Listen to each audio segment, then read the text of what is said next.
Yes, you read that right. In Starfield you can have superpowers. 24 in fact, although you can only equip one at once. Don't be greedy now. As well as awesome legendary weapons and armour, you can seek out the mysteries of the artifact at various temples during your journey. Each grant you special superpowers which are like magical spells you can cast. Please note that this video does contain spoilers, so please save or bookmark this to watch later if you don't want to hear the info. Fairly early on in the game you'll unlock the first superpower, the anti-gravity field, after completing the main quest Into the Unknown. You'll then discover there are many more powers to unlock that can be obtained by visiting temples associated with various artifacts. Your contact will be Vladimir Sal, who's stationed aboard the I-Star station, owned by Constellation in the orbit of Jemison. He will use the readings from the artifact Eta, the one you initially found on Vectera, to locate the temple Eta. After you've visited the temple and obtained your first superpower, Vladimir will start locating more temples based on the artifacts Constellation has found so far, and then after each new artifact you discover. At this point, the artifacts Vladimir will start with are Artifact Alpha, the first artifact found by Barrett, Artifact Beta, found during the Old Neighborhood mission in Sol, Artifact Iota, acquired after meeting Andrea and exploring the Deep Cave, Artifact Zeta, found at a random point of interest explored during the main quest Into the Unknown, and Artifact Chi, from the main quest The Empty Nest. In this guide I'll firstly run you through how to complete the puzzle inside the temples to gain your powers, as this is not very well explained or that obvious at the start. After arriving on the planet Procyon 3, equip your scanner and you'll see slight static in the small white ring around your scanner HUD. When you are pointed in the direction of the temple, this static distortion will increase. Follow this until you reach the temple, which has two entrances.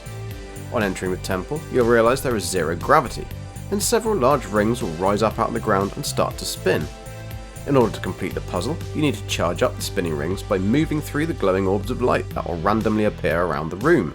If you activate the orb correctly, you'll hear a musical cue, and the rings will start to spin faster. You'll need to activate at least 4 to 6 orbs in order to complete the puzzle, and may wish to use AMP, the performance enhancer that gives you a 35% movement speed. To control your character in Zero G, hold B or Y on Xbox, space or left shift on PC to rise and fall, and the left stick or space to boost if you have a boost pack. Once you have activated enough of the orbs, the ring will speed up until they are one giant spinning ring. Simply float through the ring to gain the power of the specific temple. Please note that the majority of temples are not linked to specific planets. On returning an artifact to the lodge, the game links that artifact to a temple located on one of the several possible planets. In total, there are 24 superpowers that correlate to 24 artifacts that have 24 associated temples, but please note that it is not all plain sailing. Once you've collected Artifact Tau, you'll need to fight a harder enemy called a Starborn, after picking up each artifact from then on. Once you have obtained a power, you can only have one active at any one time, but can allocate them to the quick menu. You'll find them all on the Powers tab located at the top of your game menu. Please remember that each power will have a different cooldown period and require a different amount of power to activate. I would advise that if you're planning to start a new game plus, you track down the remaining temples from the artifacts you get at the end before you do this, as they will carry over into your next playthrough, making life a lot easier.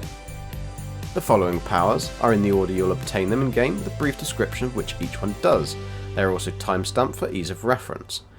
The first power, Anti-Gravity Field, comes from the Temple Eta, and is always the first power you'll unlock, and the temple is always located on the planet Procyon 3. It generates a localized field of intense low gravity and can be used to lift enemies off the ground, causing them to stop shooting temporarily.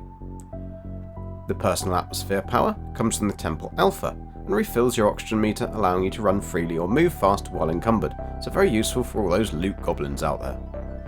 Gravity Wave comes from the Temple Beta, and kinda does what the name implies, producing a gravity wave that staggers and knocks down enemies.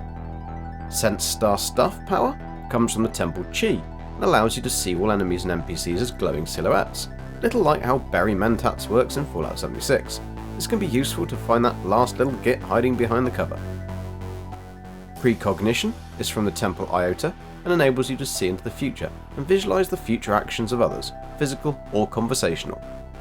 Grav Dash comes from the Temple Zeta, and allows you to manipulate gravity to propel yourself forward.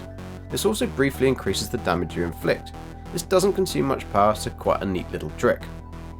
Creator's Peace is from the Temple Nu, and pacifies all enemies in the area and disarms them for a short duration. This can also be used on NPCs that are normally friendly that you may have triggered to be a little angry. The next power is called Solar Flare, and from the Temple Theta. It does what it says on the tin and enables you to send a fireball at the enemy. Reactive Shield is from the Temple Tau and enables you to envelop yourself in an antimatter shield that reflects projectiles and increases your resistance to attacks. Alien Reanimation is from the Temple Phi and resurrects a dead alien to fight alongside you for a short duration, so if you're fed up of looking at Sarah, you can stare into the beautiful eyes of a Terramorph, all 8 of them. Void Form is found in the Temple Omicron and enables you to warp the light around you to become nearly invisible for a short duration. Parallel Self is from the Temple Sigma and is probably the best offensive superpower, as it allows you to summon another version or duplicate of yourself from another dimension to fight alongside you for a duration.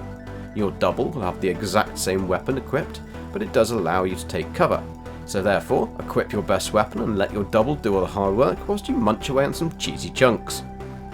Moonform is from the Temple Rho, and it enables you to become as strong as stone, rooting yourself in place and substantially increasing your resistance to all damages. Supernova is from the Temple Z and grants you the power to unleash an explosion in the area around you, dealing massive damage.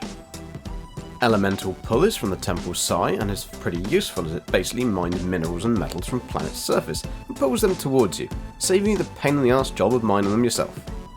Sunless Space is from the Temple Kappa and allows you to shoot a ball of ice, freezing any living being caught in the blast for a short duration. Life Force is from the Temple Pi and allows you to drain the life force out of a living being and transfer it to yourself. And no, sorry, you can't use it on Sarah.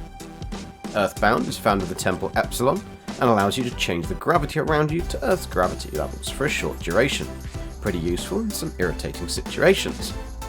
Inner Demons is from the Temple Upsilon and basically is like an enemy therapist. It forces an enemy to face their inner demons, creating a mirror image of themselves that attack them. Gravity Well is from the Temple Delta and does what its name suggests, creating an area of dense gravity that pulls in and crushes everything and everyone around it. And no, I don't think this works on Sarah either. Create Vacuum is from the Temple Gamma and basically removes the oxygen supply for targets in the area for a duration. Particle Beam is found in the Temple Omega and enables you to fire a beam of pure particle energy that deals high damage to enemies in front of you. Phase Time is from the Buried Temple and allows you to phase through the normal flow of time and slow down the entire universe for a short duration. And finally, the Eternal Harvest power is obtained from the Temple Lambada and allows you to regrow flora that has been harvested in a large area around you. Although there are a lot of powers to obtain, they are all possible to gain before completing the game, and none are locked behind New Game Plus, as I've heard some people saying. A bulk of them are only available to seek out after the last major battle, but there is one in particular, Parallel Self, that is only available once you have worked your friendship up with Barret after completing the mission in their footsteps. You'll need to make sure that during this mission, high price to pay, Barret is not killed, as there is a chance the Starbond may target him if you have high affinity with him as a follower or companion. Otherwise, just keep checking in with Vladimir and he should keep giving you the temple locations. I hope this video has been helpful. I've been Golden Gek. Take care and have fun. See ya!